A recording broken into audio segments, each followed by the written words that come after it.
Hi, welcome back to Kanivlogs Kannada. ಇವತ್ತು ಮನೆಯಲ್ಲೇ custard powder ಮಾಡೋದು ಹೇಗೆ ಅಂತೇಳಿ ತೋರಿಸ್ಕೊಡ್ತಾ ಇದ್ದೀನಿ. ಮತ್ತು ಈ ಕಸ್ಟರ್ಡ್ ಪೌಡರ್ನ ಯೂಸ್ ಮಾಡಿಕೊಂಡು ಫ್ರೂಟ್ಸ್ ಕಸ್ಟರ್ಡ್ ಮಾಡೋದು ಹೇಗೆ ಅಂತೇಳಿ ತೋರಿಸ್ಕೊಡ್ತಿದ್ದೀನಿ.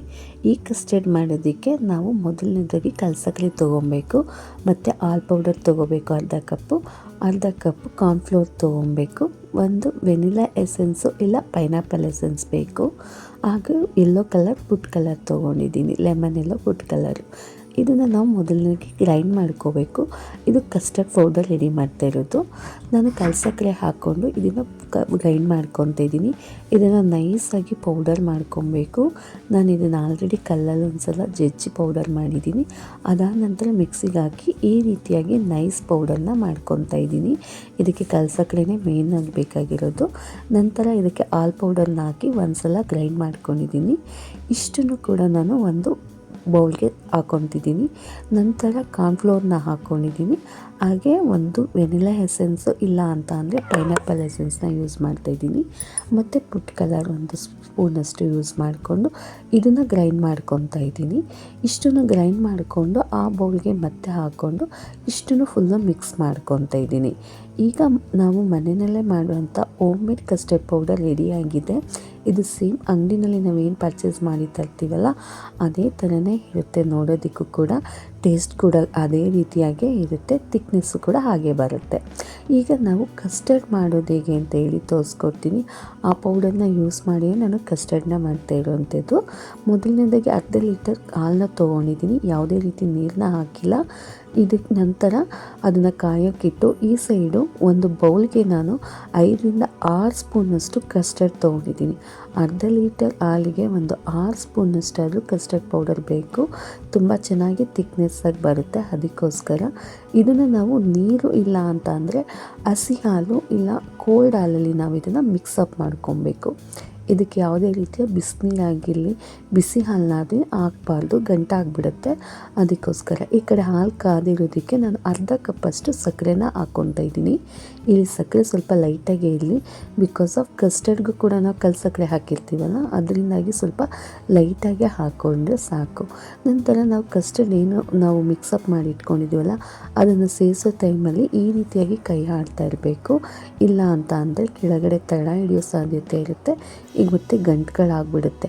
ಅದರಿಂದಾಗಿ ಹಾಗೆ ಕೈ ಆಡ್ತಾ ಇದ್ದರೆ ಅದು ಥಿಕ್ನೆಸ್ ಆಗಿ ಬರುತ್ತೆ ಮತ್ತು ತಳ ಕೂಡ ಹಿಡಿಯೋದಿಲ್ಲ. ಇದಕ್ಕೆ ಸ್ವಲ್ಪ ಮಂದ ಪಾತ್ರೆಗಳನ್ನ ತೊಗೊಳ್ಳಿ.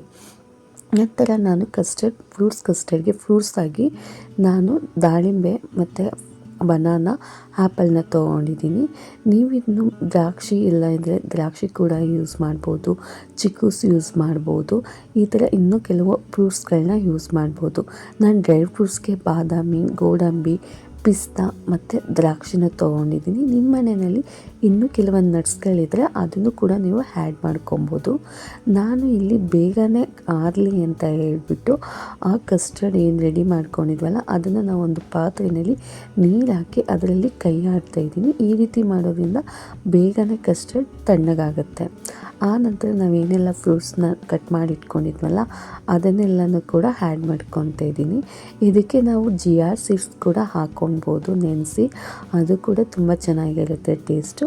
ನಾನು ಇದನ್ನೆಲ್ಲ ಹಾಕ್ತಿಲ್ಲ, ಇಲ್ಲಿ ಸಿಂಪಲಾಗೆ ಮಾಡ್ತಾಯಿದ್ದೀನಿ, ಬಟ್ ತುಂಬ ಚೆನ್ನಾಗಿ ಟೇಸ್ಟಿಯಾಗಿರುತ್ತೆ. ಯಾರೆಲ್ಲ ಮಕ್ಕಳು ಮನೆಯಲ್ಲಿ ಹಣ್ಣುಗಳು ತಿನ್ನಲ್ಲ ಮತ್ತು ಅವರುಗಳು ಸಪ್ರೇಟಾಗಿ ಏನಾದರೂ ಮಾಡಿಕೊಟ್ರೆ ಲೈಕ್ ಮಾಡ್ತಾರೆ, ಅಂಥವರಿಗೆ ಇದನ್ನು ಕೊಟ್ಟರು ಚೆನ್ನಾಗಿರುತ್ತೆ. ಐಸ್ ಕ್ರೀಮ್ ಎಲ್ಲ ತಿನ್ನುವಂಥ ಮಕ್ಕಳುಗಳಿಗೆ ಇದನ್ನು ಮಾಡಿಕೊಟ್ರೆ ತುಂಬ ಇಷ್ಟಪಟ್ಟು ತಿಂತಾರೆ. ಹೊರಗಡೆ ತಿನ್ನಿಸೋದಕ್ಕಿಂತ ಮನೆಯಲ್ಲೇ ಈ ಥರ ಮಾಡಿಕೊಟ್ರೆ ಹೆಲ್ದಿಯಾಗಿರುತ್ತೆ. ತುಂಬ ಈಸಿಯಾಗಿ ಮಾಡ್ಬೋವಂಥದ್ದು, ಕ್ವಿಕ್ಕಾಗಿ ಬೇಗನೆ ಆಗುತ್ತೆ. ಇಷ್ಟು ಫ್ರೂಟ್ಸು ಮತ್ತು ನಟ್ಸ್ ಎಲ್ಲನೂ ಹಾಕಿ ನಾನು ಚೆನ್ನಾಗಿ ಮಿಕ್ಸಪ್ ಮಾಡ್ತಾಯಿದ್ದೀನಿ. ಇದನ್ನು ನಾನು ಒಂದು 2 ಅವರ್ಸು ಫ್ರಿಜ್ಜಲ್ಲಿ ಇಡುತ್ತೀನಿ.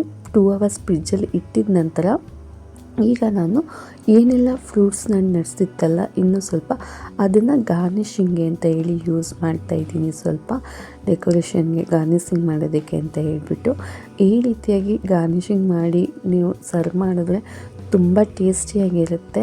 ನೀವು ಕೂಡ ಮತ್ತೆ ಮತ್ತೆ ಪುನಃ ಇದನ್ನೇ ಮಾಡ್ತಿರ್ತೀರ. ಮನೆಯಲ್ಲಿ ಫ್ರೂಟ್ಸ್ ಕೂಡ ಬೇಗನೆ ಖಾಲಿ ಆಗುತ್ತೆ. ನಿಜವಾಗ್ಲೂ ನಿಮಗೆಲ್ಲರಿಗೂ ತುಂಬ ಇಷ್ಟ ಆಗುತ್ತೆ ಅಂತ ನಾನು ಅಂದ್ಕೊಂಡಿದ್ದೀನಿ. ನನಗಂತೂ ತುಂಬ ಇಷ್ಟ ಆಗಿತ್ತು, ಚೆನ್ನಾಗಿತ್ತು. ನಿಮಗೆಲ್ಲರಿಗೂ ಇದು ವಿಡಿಯೋ ಇಷ್ಟ ಅಂದರೆ ಪ್ಲೀಸ್ ಲೈಕ್ ಮಾಡಿ, ಸಬ್ಸ್ಕ್ರೈಬ್ ಮಾಡಿ. Thank you so much.